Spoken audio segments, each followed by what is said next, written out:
학교 화장지도 나의 것처럼.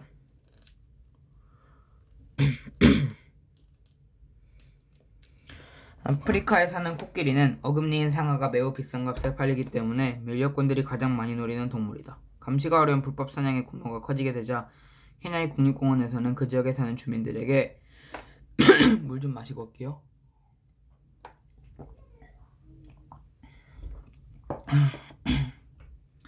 코끼리를 한 마리씩 나눠주고 주민들의 소유로 등록해 주었다. 구 관광객들이 코끼리와 사진을 찍을 때마다 주인에게 돈을 주었는데 코끼리 보호에 소극적이었던 주민들은 더 많은 돈을 벌기 위해서 자신의 코끼리를 지키기 시작했다. 이는 재화를 다룰 때 우리 것과 내 것은 엄격히 다를 수밖에 없다고 생각하는 경제적 심리를 엿볼 수 있는 현상이다. 사람들이 유용하게 쓰는 물건들을 우리는 재화라고 한다.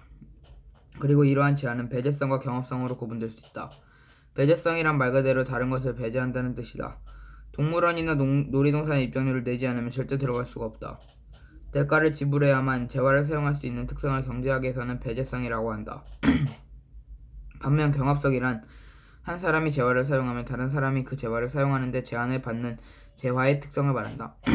예를 들어 아파트 단지에 있는 놀이터는 돈을 내지 않아도 누구든지 이용할 수 있다. 놀이터는 동물원이나 놀이동산처럼 배제성은 없지만 놀이터에서 타고 싶은 그네를 이미 다른 사람이 타고 있다면 그네를 타기 위해서 경합, 즉 경쟁을 해야 한다. 이런 성질을 경합성이라고 부른다. 우리가 시장에서 돈을 주고 사는 대부분의 상품들은 모두 배제성과 경합성을 가진다. 그리고 이런 재화는 개인들이 사적으로 공유할 수 있기 때문에 사유재라고 부른다. 반대로 국가에서 우리에게 제공하는 국방, 소방 서비스 등은 누가 사용해도 다른 사람들에게 지장을 주지 않기 때문에 공공재라고 부른다. 다만 전기와 수도 같은 재화는 공공재의 특성을 지니지만 공급 부족의 위험이 있어 비용을 청구하는 방식으로 정부가 개입하여 요금제라고 한다. 그렇다면 학교에서 함께 쓰는 휴지는 어떨까? 학교에서 사용하는 휴지는 돈을 내지 않아도 누구나 사용할 수 있기 때문에 배제성이 없다. 하지만 다른 사람이 휴지를 먼저 다 사용해버린다면 그 다음 사람은 사용할 수 없게 된다. 그래서 경합성을 띠게 되는데 이런 재화를 공유자원이라고 부른다. 대개 사람들은 자기 물건을 아껴 쓰지만 공유자원은 아껴 쓰지 않는다. 다른 사람이 먼저 사용하면 자신이 사용하지 못하게 되니까 내가 먼저 써버리자는 이상한 심리이다. 결국 나중에도 이러한 심리 때문에 공유지의 비극이 일어나게 된다. 이렇처럼 너도 나도 공유 자원을 낭비해버린다면 나중에는 우리 모두 그 자원을 사용할 수 없게 될지도 모른다. 개인의 이익 추구가 공동체의 이익을 깎아내리는 현상이 반복되면 이러한 자원에 대해서는 국가의 개입이 필요하게 된다. 아니면 이해 당사자가 모여 일정한 합의를 통해 이용권을 제한하는 제도를 시행해야 할 것이다. 자, 이제 문단 제목 해보도록 하겠습니다. 지금 약간 목감기가 와가지고 목소리가 좀 낮아진 점 유의해 주시기 바랍니다. 아프리카에 사는 코끼리는 어금니인 상아가 매우 비싼 값에 팔리기 때문에 밀렵꾼들이 가장 많이 노리는 동물이다. 감시가 어려운 불법 사냥의 규모가 커지게 되자 케냐 국립공원에서는 그 지역에 사는 주민들에게 코끼리를 한 마리씩 나눠주고 주민들의 소유로 등록해 주었다. 코끼리와 사진을 찍으면다가 주인 돈을 주었고 더 많은 코끼리를 지키기 시작했고 우리 거가 내 것입니다.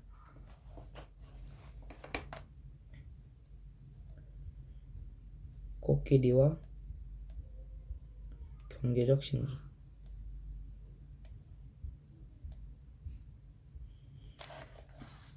사람들이 유용하게 쓰는 물건들은 우리는 재화라고 한다. 이러한 재화는 배제성. 재화의 배제성과 경합성.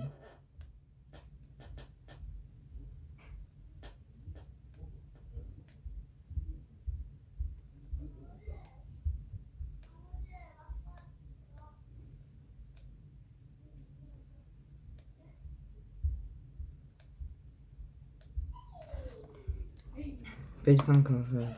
공유제라고 부른다.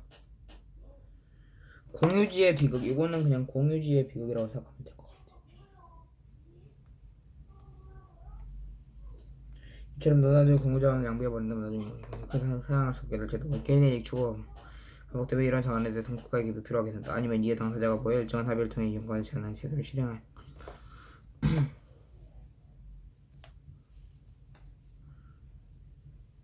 공유자원 낭비의 결말. 이제 문제를 풀어보도록 하겠습니다. 그 전에 물 한 잔 먼저 마실게요. 목이 좀 아파서.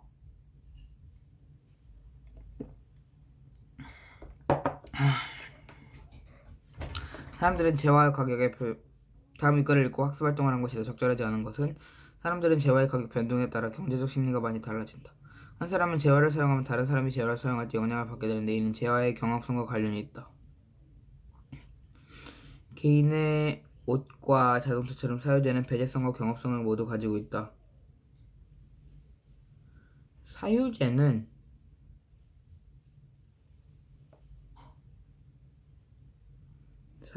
그쵸. 아닌데 그쵸. 사유재는 둘다 있죠.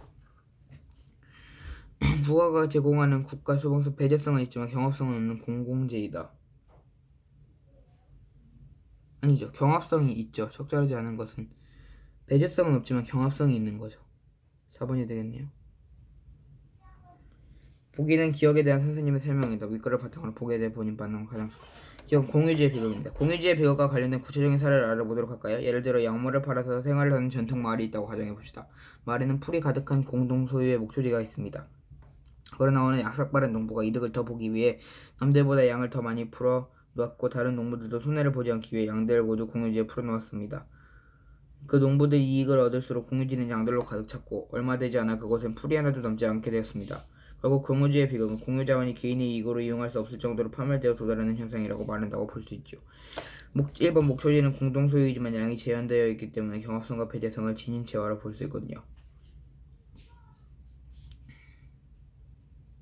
목초지를 사용하는 개개인의 이익이 증대될수록 마을 전체 경제도 활성화된다는 사실을 알 수 있거든요.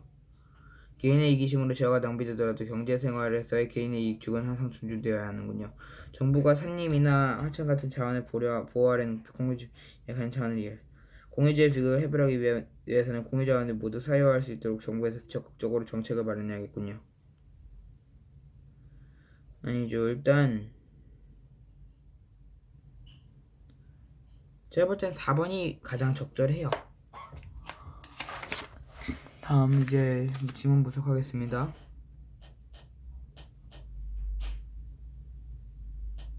잠깐만. 5문단이 일단 방안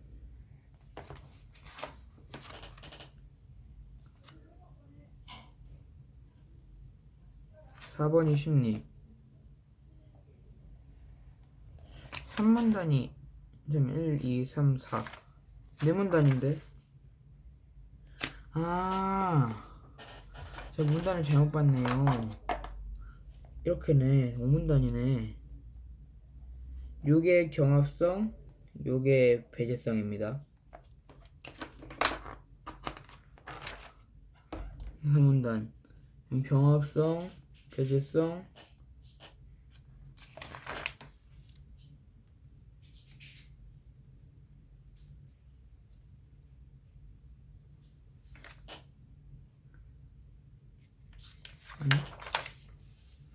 재화의 구분.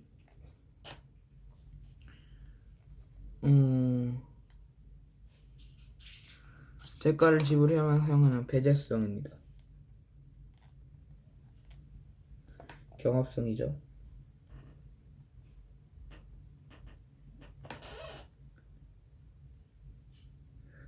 성이 잠만. 공공재는 배제성이 없다고?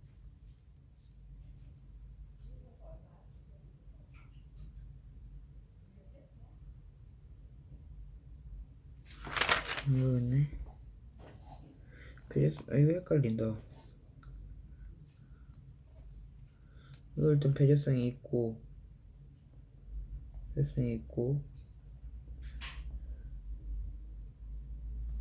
경합성이 있는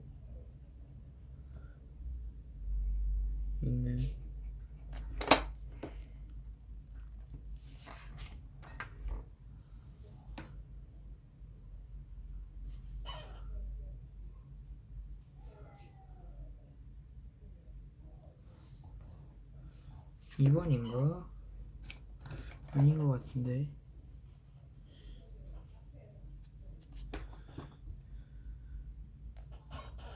사유제는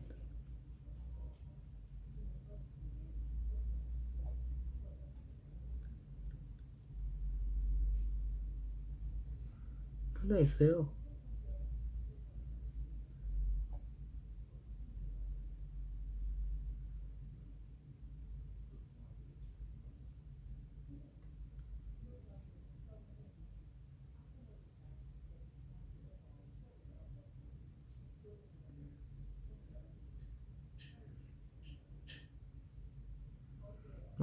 맞고. 요게 좀 아닌 것 같네요.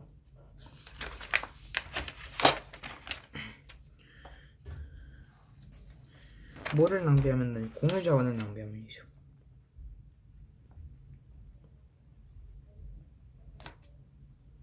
그래서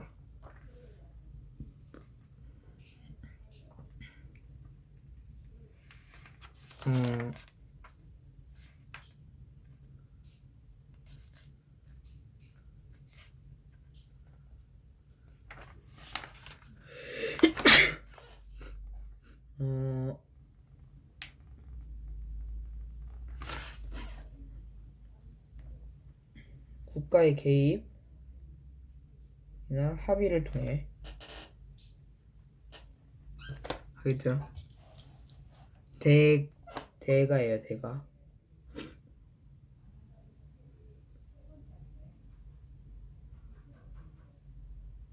배제고요.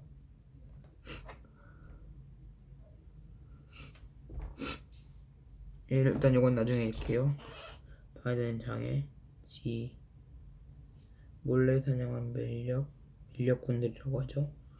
경합, 경쟁이라는 뜻의 경합, 소유함, 공유, 유지장이네요. 자, 요거 이제 모르는 거 해볼게요. 제가 알기로는 요거거든요. 그거 해볼게요. 네. 이것도 한번 읽어보도록 하겠습니다. 2009년 노벨 경제학상을 수상한 엘리너 오스트롬은 세계 여러 나라의 공유 자원이 성공적으로 운용된 다양한 사례들을 분석하여 공유지의 비극을 막는 제도의 원리를 연구했습니다. 그녀는 먼저 공유 자원의 경계와 이를 쓸 수 있는 사람들이 명확하게 규정되어야 한다고 보았습니다. 그리하여 사회는 권리를 가진 사람들은 스스로 공유 자원을 관리할 수 있는 규율을 만들고 서로 감시해야 하며 규율을 위반했을 때는 제재를 가하는 것뿐만 아니라 갈등을 해결할 수 있는 기구나 절차도 필요하다고 하였습니다. 또한 그녀는 이 상황에서 정부 혹은 지방단체는 이들의 참여와 결정을 존중해야 하며 버드러지는 일들에 대해 적절하고 개입하고 규제하는 것이 바람직하다고 보았습니다. 이 글과 함께 오늘의 영상은 여기까지. 그럼 안녕.